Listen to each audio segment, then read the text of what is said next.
had an awful battle. The doctor set my parents down and said my life was fragile. Perspective is the game, and GaryVee the name. Just put your head down, do the work, and everything will change. Sipping tea, helping feels, yeah, that's what I wanted. Being patient, hella tricky if I'm being honest. Tea with GaryVee, preaching positivity. Yeah. We are fucking back. January 20th, 2022. A show that I enjoyed so much during COVID is now back. Tea with GaryVee.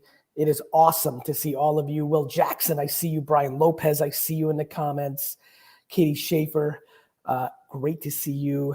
Realtor Chris Webb is in the building. DeAndre George, Josiah on Facebook. Let's go, let's go, let's go, let's go. We have our guest. Dustin, get in here. I need to feel your over-the-top massive energy. You're still sitting in the same place. Yep. You're just sitting in the same place. Yep. I don't change a lot. I can see that. We're still, blow everyone's face off. Ready? How old are you? 37. That is fucking crazy. Yeah. I don't believe it either myself sometimes.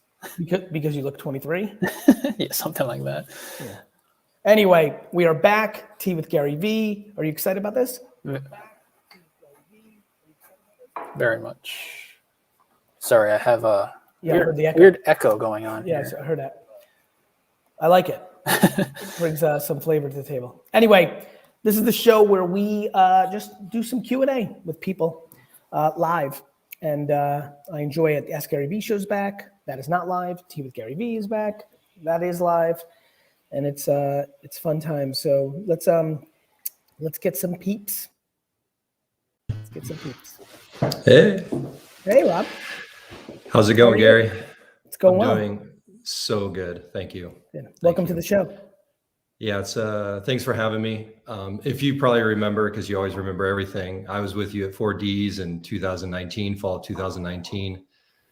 We were ready as a family. We was like, all right, we're ready. Blank slate. You said you're an amazing opportunity. Pandemic hit. We kind of went half in. And so we kind of got out of Canada. We got down to Michigan. We realized that still wasn't what we wanted. And so March of 2021, we decided, let's go all in. So we played out the thesis. We sold the house. We moved down south. We're renting, went all in on TikTok. Like so many people have heard before, it started going really well for us. Because when we moved down here, I didn't have a job. So we're like, maybe we could push into this. And so it went really well.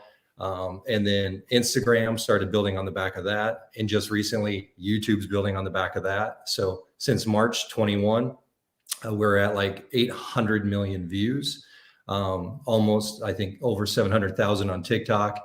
Now Instagram and YouTube are just getting rolling now, but they're almost both at 90,000 each for followers, subscribers.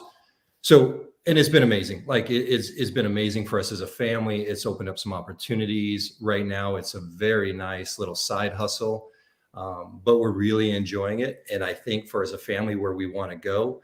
So now we're not just, as you preach, get in it. And you've been saying this for years. But now we're, 800 million views, not even a year in. We think that, okay, this can go from a nice little hobby to maybe we can actually make this into something more. And so would the strategy change much? And of course, I know you keep putting in the work. I mean, of course, I know you're going to say that and be patient, of course. But I want to be smart as well. So as we keep doing the work as a small to medium-sized creator influencer, how can we be smart so that in the next 6 months to the next year, we can keep building on this and possibly making a career out of it? Look, I mean, I think the reality is it comes down to only two things. One, continue to put out meaningful content in as many places as possible. Two, try to get major brands to sponsor early and lock you in. So going from a side hustle to something more meaningful comes with the foundation of like, can we get the finances that allow us to get there, right? And one of the ways to do that is to go to a Nike or Pepsi or, any Walmart, any large business, or not even one of those top 5, but even a top 5,000 company and say, look, you should sponsor our family's content, right? And sponsorship comes in the form of like actually being able to extract bigger dollars, maybe even before you own them. Meaning even before you're there, somebody could decide to give you $500,000 to buy, especially as a family content play, like Best Buy might just be in the mood to write you a bigger check, And so I think that there's 2 ways to go about this. One, business develop and try to get macro sponsorship deals that allow you the finances that you allude to by going all in. And the other part is the mundane. It is, why I've lost some weight here in the first 3 weeks of the year. If you do the right things, it will work out. And the longer you do them, the longer they work out. And the more you pump out content on YouTube Shorts and TikTok and Instagram. And do you start a podcast? Do you do an interactive show like I'm doing right now? Do you build a Discord to put your community in there and interact more? It is really just the blocking and tackling that is required to build something meaningful. Reading all the comments right now from all the, people on YouTube and LinkedIn and Facebook right now, and definitely because I've been in NFT land, I'm just flabbergasted by people's absurd interest in things happening immediately. So many people are about to lose so much money in NFT land, not because of anything else, but their own short-term greed and want to make a quick buck. Yeah. So at the 4Ds, the strategy was 7,000, 8,000 messages on LinkedIn. So same thing. Same thing. Connected with as many CMOs that you think, chief marketing officers that you think make sense, that would be interested in your family, and which businesses benefit by having products or associations with you. Yeah. So if it comes up with your talk with the CMO of Gatorade today, we're available. I love you, brother. I'm going to try to get to a bunch of them today. Okay, one more real quick. Wow. Can I play wild card real quick? Go ahead. So and I'll make it real quick. When I was with you, my 15-year-old was 6'11". Now he's 17, 7'1". And so I know a lot of people are watching this. We're down in the South. He's starting to get on the radar because we came from Canada. No one knew who he is. And of course, I'm his dad. He's a special kid. He's starting to get some college interest. What's his Instagram? So if you go to thattallfamily.com, then you'll be able to pull everything else. There's a video of Carter on there. If you watch that video, you can get to us, and all of his links are on there as well. That Tall Family, if you're recruiting a 7-1 beast. Thanks, Rob. Talk to you soon. Thank you. Take care. I love the wild card. Dustin, Rob was smart there, right? He knew he was going to get me with that Uno. I'm trying to get to more, but he got me. Yeah. He got me. All right, let's keep it moving. Gonna bring on Jason next. Jason. Hey, Gary. Good to see you. Very well, thank you. Thanks very much for having me on. Thanks, team. Hey, just quickly, Gary, my wife and I run our own fitness studio, and I suppose this time of year we see a lot of people beginning their own fitness and health journey, and I wanted to speak to you about yours and see what are your biggest day-to-day changes that you notice in your life now as opposed to when maybe it wasn't a priority for you, 5, 10, whatever years ago. Yeah, I'm 46 now. I started at 38 and a half. I always make that joke of how I was going to start at 40, then 39. I was like, fuck it, start now. So I'm almost 8, or 8.5 years in. For me, it was soft tissue, Jason. It was flexibility. My left side was broken because of the liquor store as a kid. I tweaked something, and my QL was so tight that it would completely, really was a struggle. And I think besides the visual of being more chiseled and having more muscle and those kind of things, I think that it was really just quality of life around flexibility for me. Yep. I sleep as well then and now. My energy levels are the same. Like there's no, there's people go through different things. We all have, Derek in here just says, Gary, you act like you have the answers to life. He's trolling and razzing me. And I'm like, I really don't. I just talk about the things I believe in and I know. I actually think the reverse. I don't think I know anything or am special or any better than anybody. And I think that's what comes down to like a lot of the physical stuff, right? Like every one of us has something different, right? For me, it was absolutely flexibility. You're catching me in an ironic time. I'd stayed within a range of 10 or 12 pounds that I wanted to for a long, long, long time, right? Yep. And I kind of have always strategically in October, November been focused on getting myself a little tight because I know that, the holidays are a challenge with my birthday, Thanksgiving, and then Christmas time. This year I wasn't able to get there. And what that meant was I kind of went to a number that I didn't want to be at, which, oversharing, I got to 182 in the first 20. Do you obsess about the number though? Is that something? No, I don't at all, but I know what it means. It means like, and so in 20 days of this year, I'm down to 166 because I haven't been eating. I've been and I don't, again, in the same way that I'm not devastated about the weights because there's water weight, there's a million things in that number that matters. Right. Same with when it goes in the reverse. Yep. I'm just calorie depleting because I like fasting and I sometimes just get into momentum and it's kind of fun. I've had really strong workouts and I know that I'm not putting enough protein into it myself in a 3-week window to, let's say, maximize the work I just put in. And I'm not over upset about that either. I just decided in, these 3 weeks, I'd like to really kill the momentum that, it's that slow 2, 3, you could feel yourself. And I was like, so, the biggest thing for my journey is education, even the way you just asked that. I'm aware that a lot of it's water weight. I know that because I work out 7 days a week, but I really don't go like 2 of those days are a cardio or a lot of it is soft tissue work.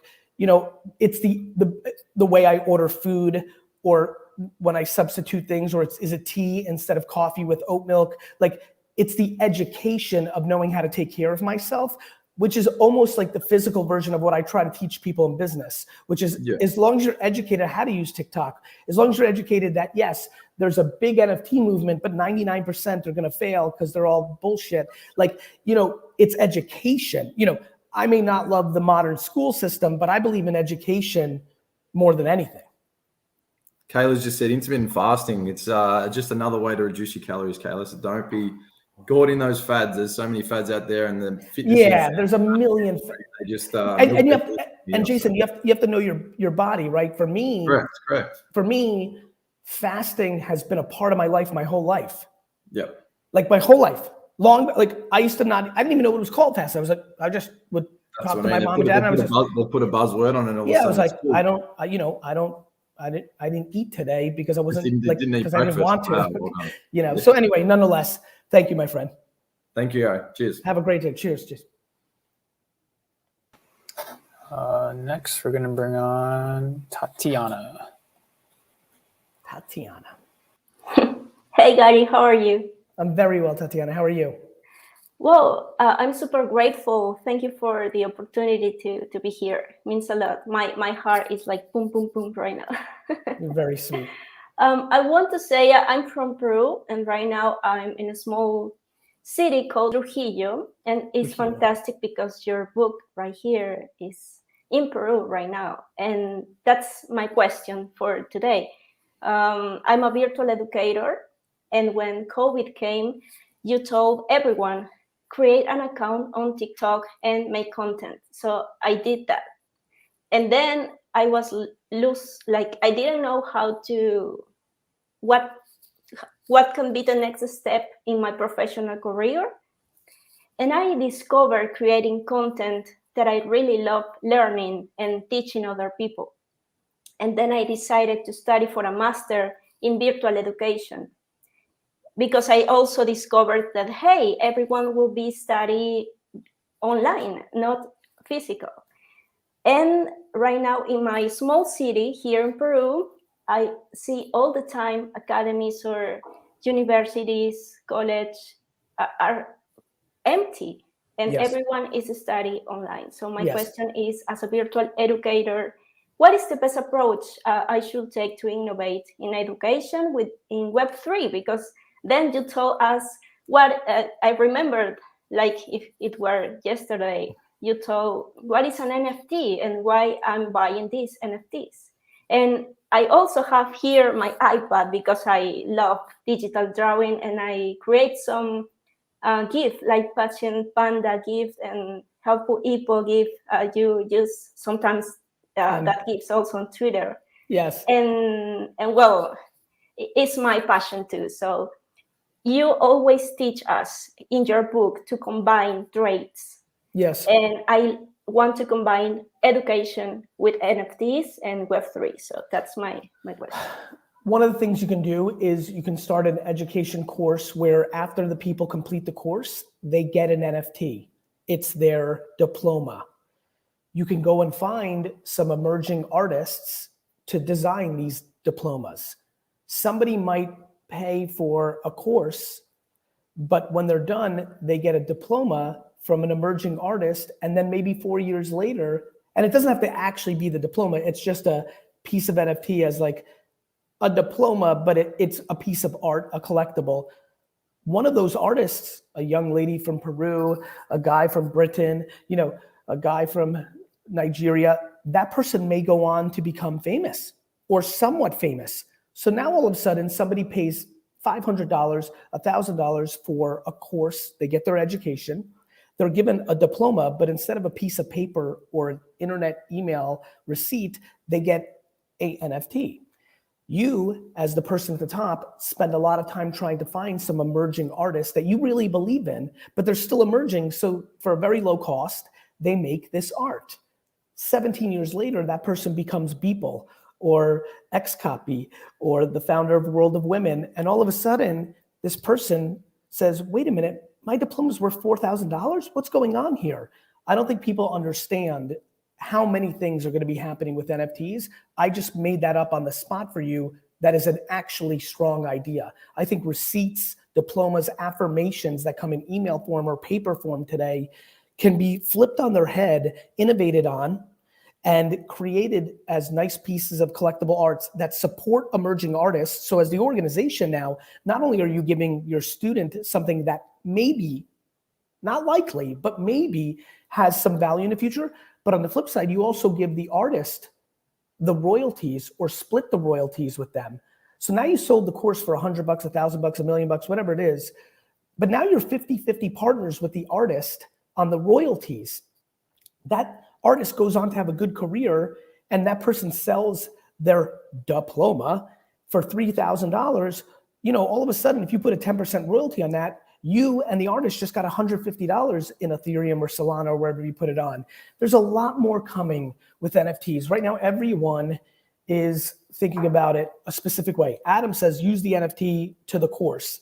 A lot of people are thinking that, right? A lot of people are like, buy this NFT, it gives you that. People are seeing that. My conference ticket, other things. People get that.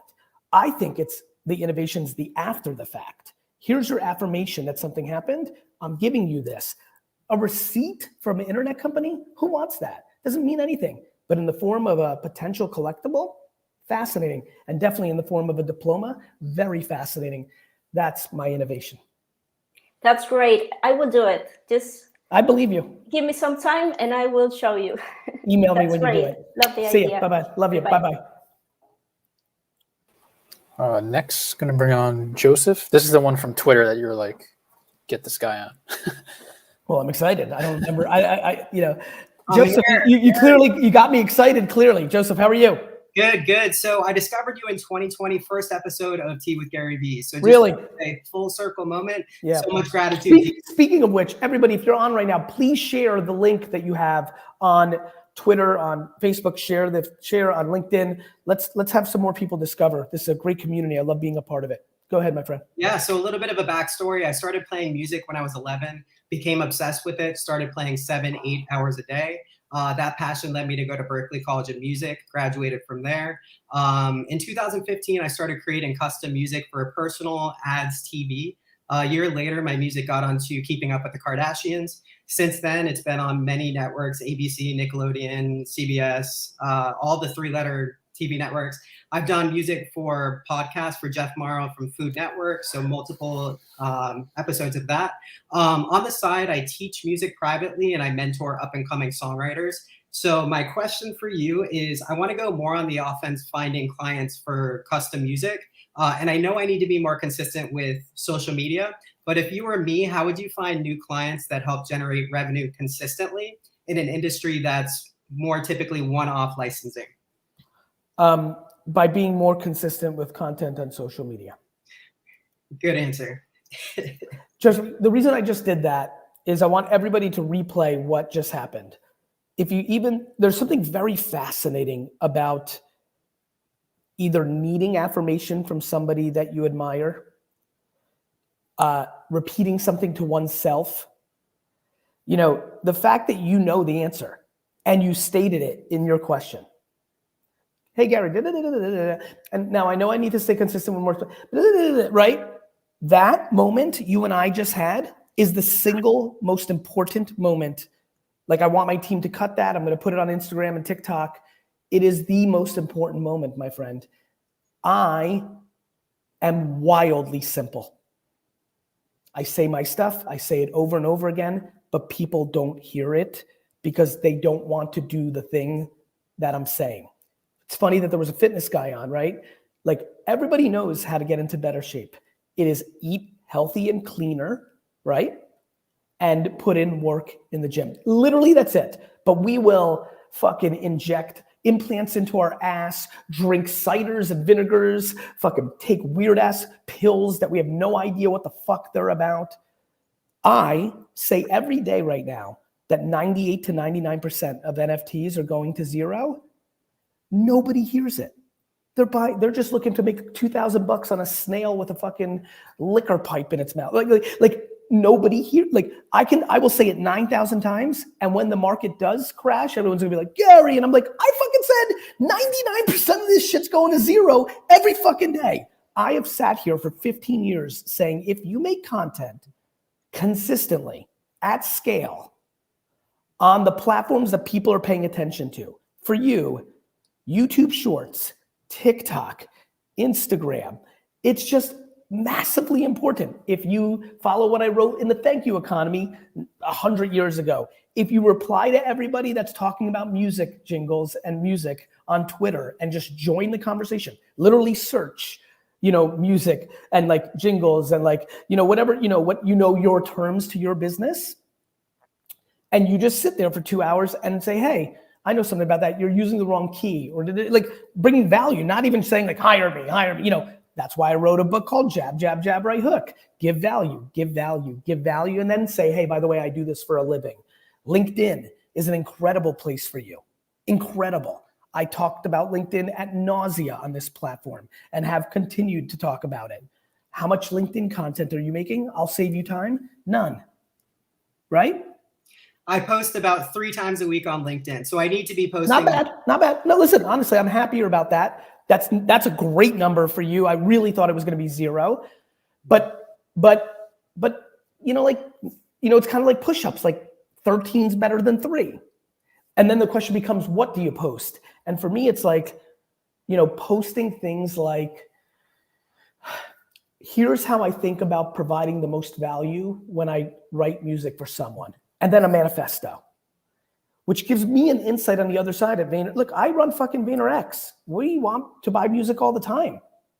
If I see that in my stream, and this happens to me all the time, if I see that in the stream, I just hit the link and send it to our music rights buyer. Cool. This is just very important, right? Like, when you've given me the answer to my question in the question, like you just did, then you fucking know what to do. Find a way to make it more fun for you so that you can fucking do more of it. Perfect. Most of the people that I expose to on social media are musicians and songwriters, so they're not typically the clients that I would go to. Let me teach you something that's going to help a lot of people here. Thank you for saying that. The way I think about things is making content that the audience that I'm exposed to, that is forwardable to the person I want to get to. Let me give you an example. I put out a lot of content around the mindset of parents really pushing college agenda on kids without really looking at their kid. I make the content specific to knowing the kind of thing that the kid that consumes it would share to their parent. When I make the content, I'm thinking, yes, kid, you're gonna see this, but I'm gonna make it in a way that's gonna make you share it to your parent. That's very different. So the content isn't like, hey kids, parents suck, right? Yeah, no. It's intricate so that it brings value to I'm making it for the parent, but I'm making it in a way that I know the kid's gonna be the one that sees it and will forward it to the parent, and the content will not make the parents say, fuck this guy, even though usually they do say that because there's such a big ideology of college. I need you to know that, okay, I have music people in front of me, but I'm gonna make this piece of content for them with the thought that they may be the gateway to bring me exposure to who I'm trying to get to. So valuable. Thank you so much. You see what I'm doing there? I'll give you an example. VaynerMedia has made content that's trying to reach 60-year-old dads, and we've made TikToks that we know 14-year-old daughters are gonna see and share it with their dad. There's a lot more strategy to the shit I do than people realize. That's an insight to it right there. That's beautiful. One more question for you, Gary. Real fast. Which Vayner company is hiring music composers, and where can I send my credentials? Send it to Gary@VaynerMedia.com. I'll take care of it. I appreciate you. See you at VCon, Gary. Thank you. Can't wait. Next, we're going to have Miles. How's it going, Gary? Miles, what's good? It's crazy to be on here. I've been a long time listener, so really happy to be on the show. Thank you. Yeah, I appreciate it. You'll love to hear this first. I was lucky enough to get a koala from the book Games Drop. Dropped it. Like you got like I got it. Yep. Holy shit. Yeah. You got a keynote koala. Yeah, I'm pumped. It's a bubblegum background, marble frame, but I'm excited. Yeah. Good one, bro. Did you and you've taken note, obviously, of the date on the briefcase and the whole nine. Yeah, I've taken note. I have you go through in your head what you think it can be. So I have some theories up there, but I'm excited for all of it. I'm glad. You're gonna hold on to it, or do you need the money? No, I'm gonna hold on to it. I'm lucky enough to be able to do that right now. To your point on like 99% of these NFTs, going to zero or however you say it. I couldn't be right there more in that thinking is that long term, you gotta find founders and executors that can actually build out stuff. Every internet stock in 98, 99, and 2000 was overpriced, but sitting there was Jeff Bezos, and he got hammered. His fucking stock got destroyed in that. But he sat there and he's like, cool, I'm just gonna keep navigating. And same for me, right? Like if all VeeFriends, which listen, and I think there will be, but I've been wrong many times. If there's an NFT crash overall, it's a correction. Yeah. It's a correction. It's not a elimination.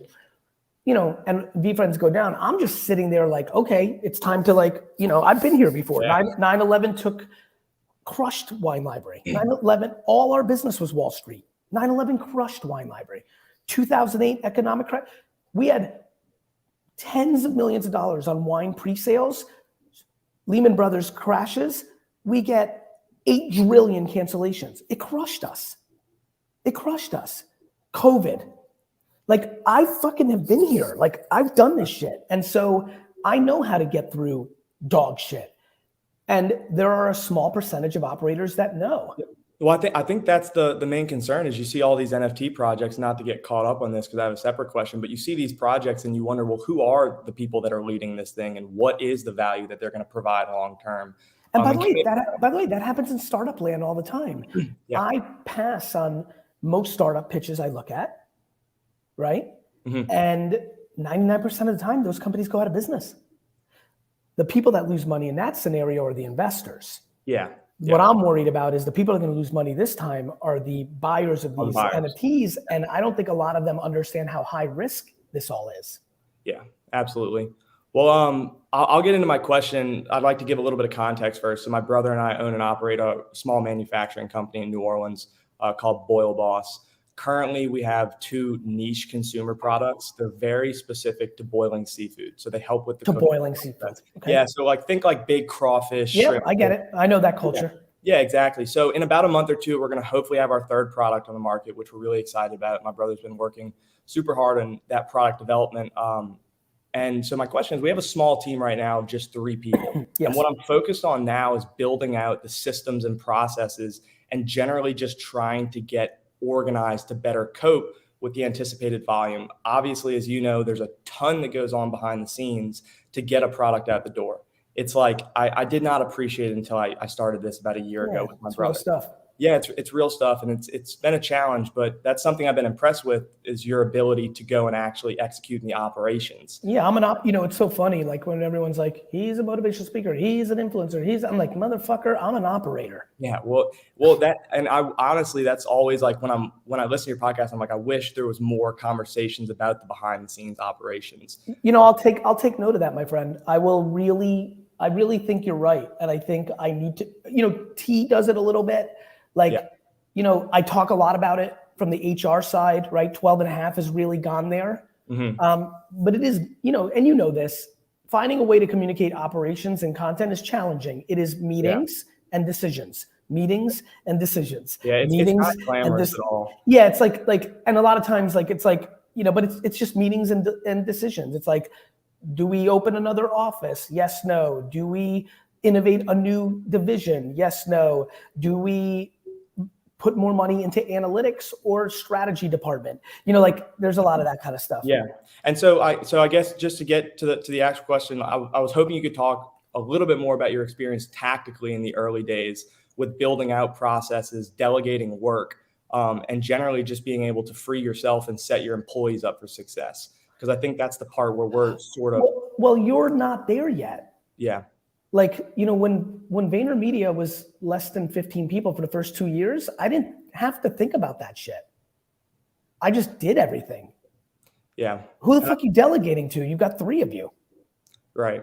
Yeah. Well, so I guess are you more talking about maximizing the efficiency of your time when there's only 3 of you? I think that's more of what it is. We're actually manufacturing all the products. Like right now, I did hire somebody in February who's been awesome, and he's helping with production on one of the product lines. I'm doing all the production on the other product line. And so it's really maximizing the efficiency. And as our goal is to scale via coming up with totally new to world products. So we have patents on our current products, but we want to just keep pumping out new products. You want to? Yeah, we want to. Why? We love truthfully, we love the process of inventing. Good. Right? And coming out with stuff. Well, good. I mean, one thing that I like opening businesses. I like doing 100 things. One thing you have to do mentally is understand that if that's what you love, you will drop the ball. Yeah. If you're going to invent 17 things, like 12 things are going to get fucked. And as long as you understand that, you'll actually not stress on things that don't matter. I am a voracious entrepreneur and have a voracious need to open up companies. I have to then also understand that Vayner Live, Vayner Sampling, and many other Vayners that nobody hears about here failed because when you're doing 39 things, that's what's going to happen. Those divisions failed within VaynerMedia, right? I tried to do small business stuff before, then finally Sasha worked. But, somebody says focus on one product first. Susan, that works for her. That's good for Susan. That's not good for you and your brother, and you shouldn't, because you know that and how do I know this? Because you said just now in a way that landed for me, we just enjoy the process of inventing. And I think people don't understand what we should all be doing out here is enjoying it more so than maximizing every dollar. There are people who love their business at 3 million a year and then think they need to grow and go to 4 million, but they had to hire this and they had to do this, and now they hate it. And I'm like, why didn't you just stay at 3 and be fucking happy as fuck? Yeah. I don't think everything I'm doing is always going to be the best money maker or success in the short term. But if I don't live my truth and continue to innovate every day, well, then I'm not going to be happy. And then none of the businesses are going to work. VaynerMedia is successful because I do GaryVee. VaynerMedia is successful because I do help my dad with his wine stuff. VaynerMedia is successful because VeeFriends exists. I need everything to make me happy. Thus, the things that have clicked will work. Too many people. So for you, it's hard to prioritize because you're fucking inventing so many products. But the good thing is you're actually winning because you understand that you guys love the process of inventing. And though Susan is right for herself and many others, and really even logically, right? Mm-hmm. She's not right for you two. You two would rather enjoy, and you're so damn young that you should only do the things that actually bring you the most happiness, because that will actually make you win. It's okay on paper that it doesn't work for others. The reason Buster Levine just said this is exactly what I need to hear. This is a massive common problem that most people haven't dissected the way I'm talking about it right now. Well, and you know, I don't want to keep going too long because I know you got to get. I want to stay here. This is important. I think this will help people too, because I don't think we really struggle with not judging ourselves on dropping balls. You know, I think when you talk about starting a manufacturing company, when you do come up with a product and you buy you have all the overhead of machines and inventory, like, you know, you got to see that one through, right? And you have you have to see that through, and you have to create, in my opinion, systems and processes to hopefully allow that to run so you can move on to the next one. And so I think that's where we've struggled to like get organized. You haven't struggled. Your company's too young. Yeah.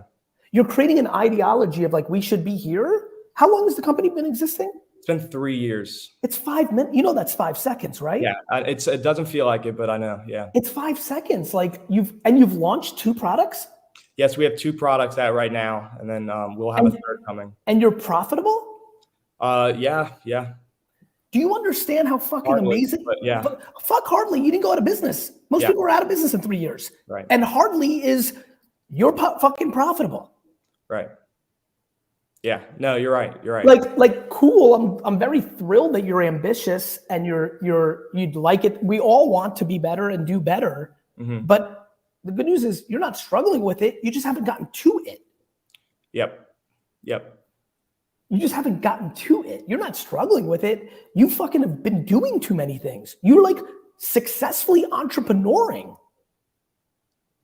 Yeah, well, I'll give credit to my brother because he really started this thing from the ground up. And I think so since I graduated last year, I joined in, and now it's been, you know, how can we continue to grow and scale and free up more of our time to work? Can I give you a huge piece of advice?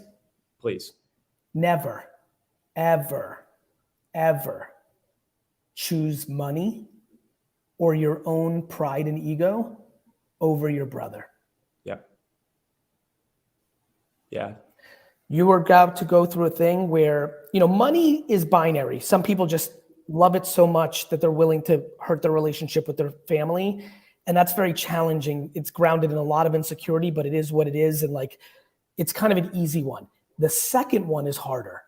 The need to say, bro, I did that, you did this. This kind of like feeling of competitive spirit of like, no, bro, you came up with the invention, but that marketing campaign I did on TikTok, that's why. And to have the humility, the reason I successfully worked with my dad and my brother was it was the humility for me at the end of the day. As much as I was like, I'm the guy, and what really at the end of the day mattered was not choosing my own feelings of need, of like, validation and money. Never, at the end of the day, sure, in little riffs, but in real life, never choosing that over the love of my brother and dad is the greatest single business accomplishment of my life. And it's not even close. I appreciate you saying that. Yeah. You guys are really young. You're hungry, you're ambitious, you're doing it together. This is going to be the best years of your life. You are going to remember these days more than anything. Yep. It can go sour really fast if you do not deploy that humility and choose it because you love your brother. Got it. Yep. I appreciate it, Gary. Thank you, my friend. Thank you. Thank you. Up next, we're going to have Derek. Hey, Gary. Hey, Derek. How are you? Good. So I was wondering, how do you balance, posting on social media to build your brand while you're still working at a company? Because most companies would view, you posting on social media all day as a negative and not doing your job. So how do you kind of balance those two things? By picking a job that has good managers and leaders that don't see it that way. Yeah.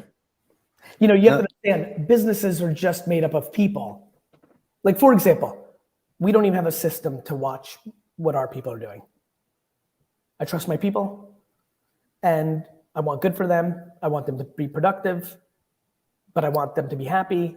And if it makes them happy to tweet all day in between meetings, mazel tov. My father wants to ban cell phones in the liquor store. Because if somebody checks their text for 1 second to see if their mom or if their bus is on time, my dad loses his mind. That's on my time. Two very different men, me and my dad. There's no chance you're tweeting all day with Pops. You can fucking make unlimited content with me. And that's the world. There's a bunch of Sashas, there's a bunch of Garys. If you want to do what you just said, you better work for a fucking Gary. And if you don't right now, and it means so much to you to post, well, then you should start looking for another job. If you're good, then you're good. But that is it. It is that simple.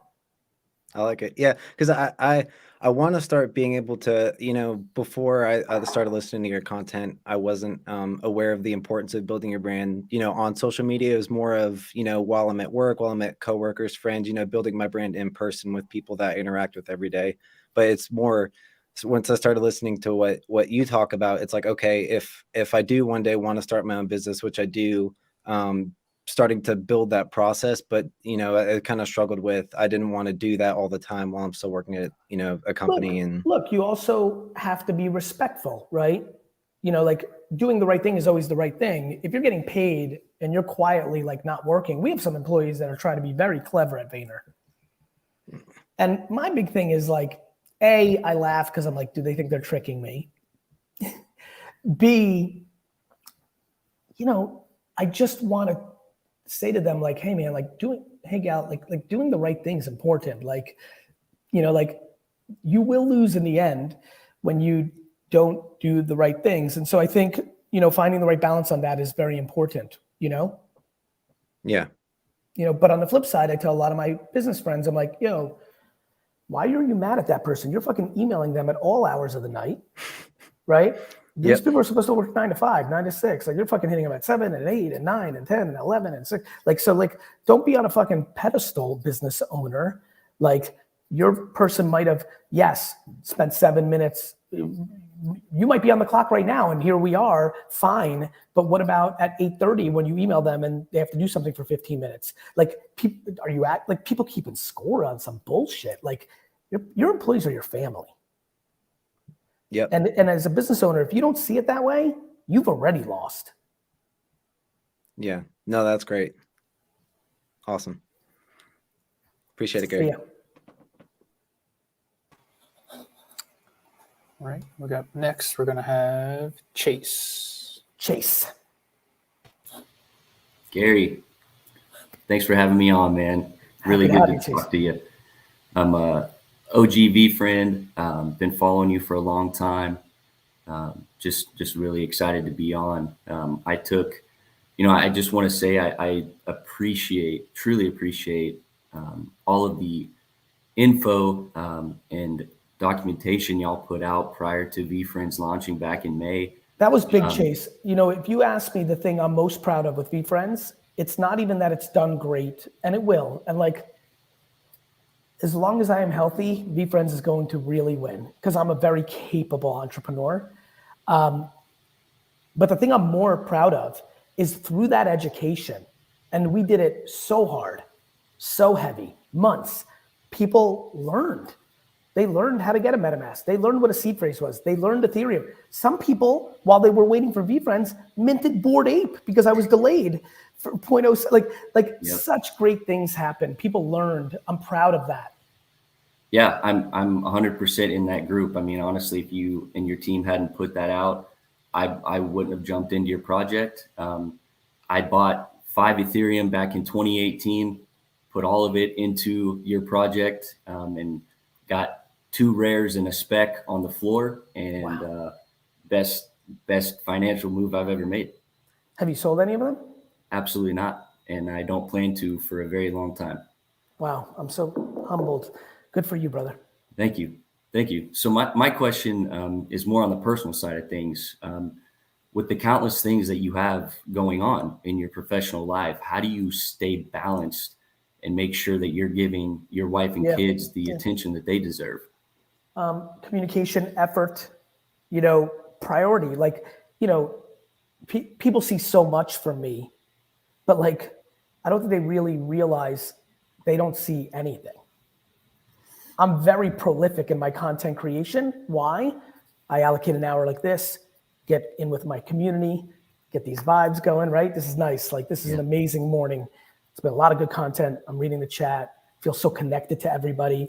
But you know this, that fucking last thing with that kid from New Orleans, that thing is going to be viewed 1 billion times. Like, I'm going to chop the shit out of that, right? It's huge. And so then I'm going to penetrate on LinkedIn for family business and on TikTok for one little part of it. And this, and it feels like I did a full send podcast. You do that for an hour, but then there's like fucking ungodly amounts of content out of it.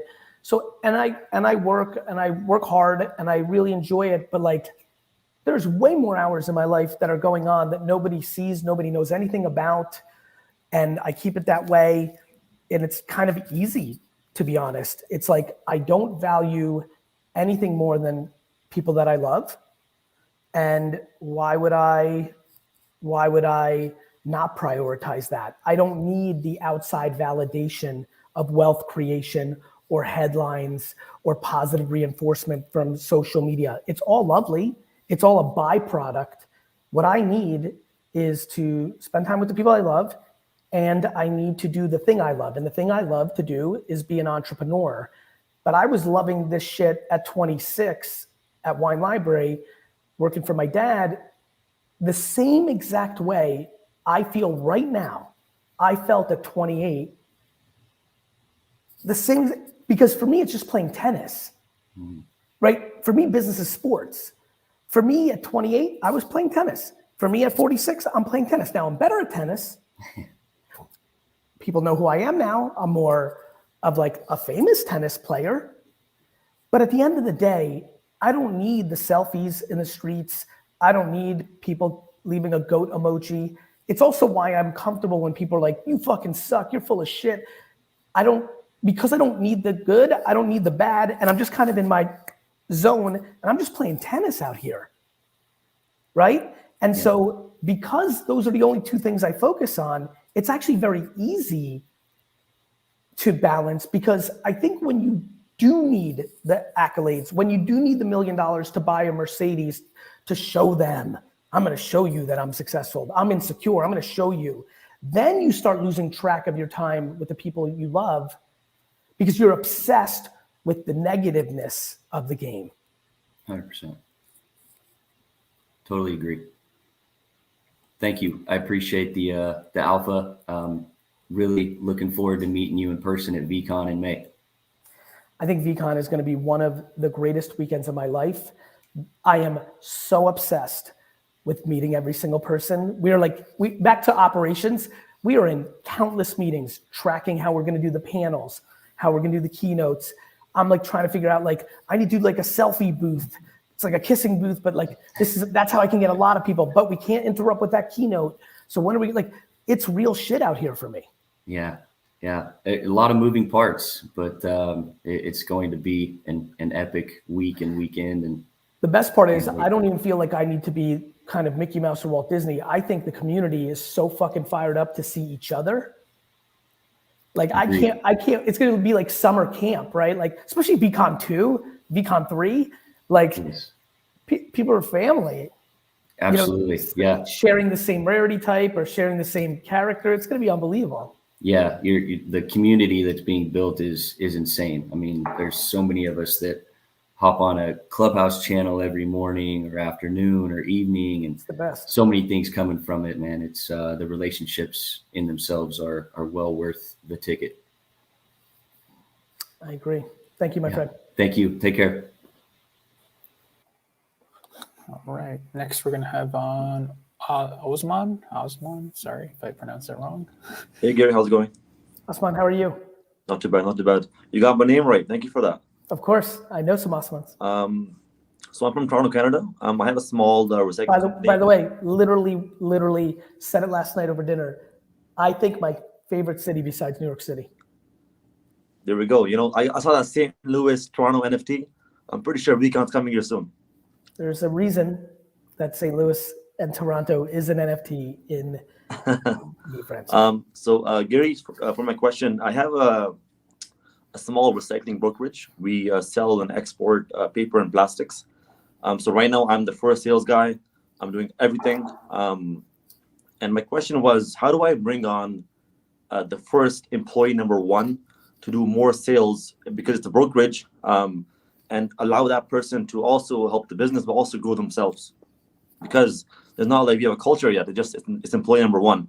So how do I grow the business and grow? There's some people that don't need all that in place. There's a lot of people that grow more by being employee 1, 2, 7, 9, and 15 than every employee that was in the first 100 employees at Vayner had more growth than every employee that comes into Vayner today, even though I have systems that I'm so proud of, because you're in the trenches early, you're learning through osmosis. Okay, fair, I get that.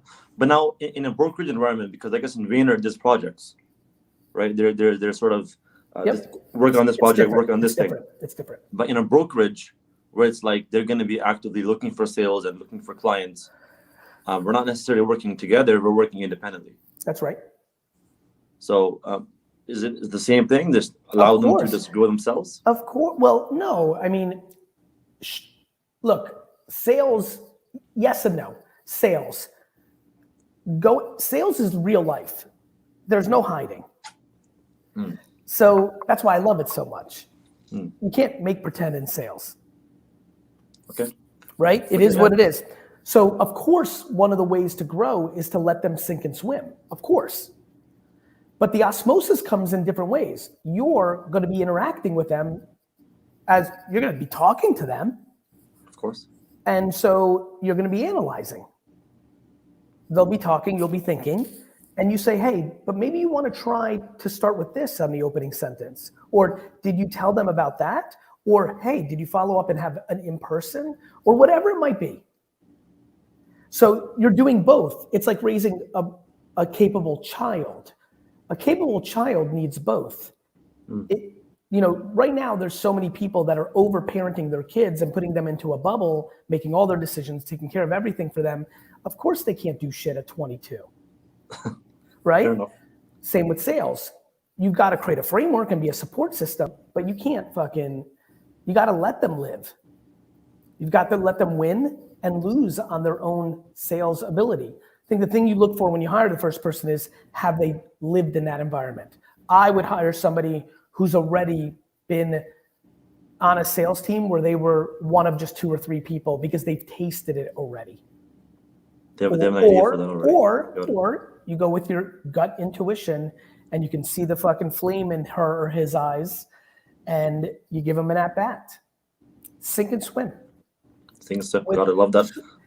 Sink or swim, but you don't actually let them sink. You jump in the pool and save them.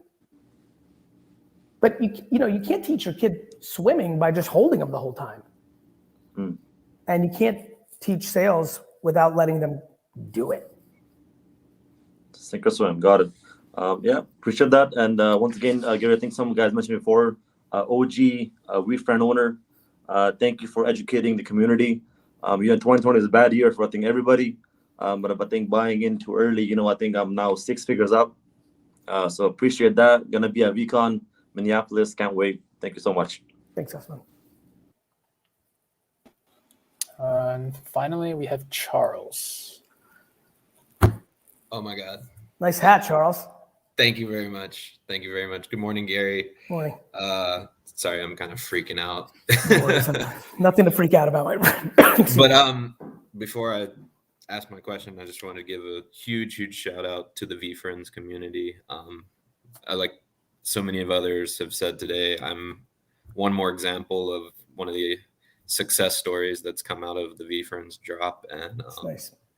you know, I've followed your content since about 2018, and yeah, I can definitely say I'm one of those people who's had their lives completely fundamentally changed from your content, and just a huge thank you to you. And thank you, Charles. Means a lot to me. Anyway, so for my question, I'm kind of currently living through my 37 things. You know, I've been kind of in business for myself since before COVID, and just done it through 100 different, you know, selling products, flipping, this, that, you know, and definitely was able to get a huge win off of the VFriends. I own 2. One of them was actually gifted to me, a very rare driven dragon. Wow. Which I'm still like in shock that ever happened. But yeah, my question is some of the best communication practices to implement more kind candor into your day-to-day interactions, especially in business and professionally. Like how you know, I struggled with this my whole life. I talked about it in the book. I was not good at candor. I was not good at saying, hey, Susan, I don't like this. Yeah. Then I put the word kind in front of it, and it made it easier for me. I think for all of us that struggle with candor, the reality is we have to find a way for us to be comfortable with professional, kind, appropriate confrontation. You know, like we're avoiding confrontation either in our own insecurities, or for me, it was actually, and I don't love this, but it's true. I had a level of ego, which I'm really proud that I'm mainly confidence and not ego. But as I broke it down and really worked through it, I realized that I thought this person wasn't good at their job. Because my issue with candor has always been employees, nobody else, because I love them so much. I'm in family life. And I took this weird tack that, okay, now I know they're not great, but they're not great. So out there in the real world, they're going to really do bad. So they're better off with me. And it was almost like this, you know, really like it seemed like a good thing, but it was like built in my own ego, like that I would be a better home for them than somewhere else. And it led to, over 20 years, the only relationships that I have that are not positive are the ones that I wasn't able to deploy enough candor to, and then would surprise them when we would fire them. And it's really unfortunate. It's something I regret, and it's something I've been really working hard on. And it's been going a lot better for me, Charles, in the last 2 years. And what I can tell you is, for me, it was when I decided it was kind candor. And with that, all of a sudden, I could really just get there. And I just realized I was ready at 44 to get there.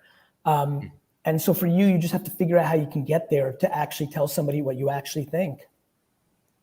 Yeah, I have to say, like, especially in business, you know, I've started many different projects since I've turned 20, and I've always ended up doing Excuse it me with for 1 friends. second. Excuse me for 1 second.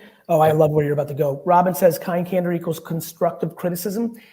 Yes, but I think constructive criticism, what I try to tell people is, like, the word criticism in itself is already like, you know, like when you leave somebody with candor, like, you know, when you leave candor, a lot of people go with fear. They're scared when you're done talking, and they're looking for a new job, or they're crying at home. Like, you know, you've got to find a way to be able to make somebody feel good, or at least neutral, while understanding. And the problem is, when people hear constructive criticism, they hear the criticism part. And like, I don't think people know how to deliver feedback a lot. And that's why the word kind, I think, really lands, because kind is very distinct. Kind, candor, it's kind.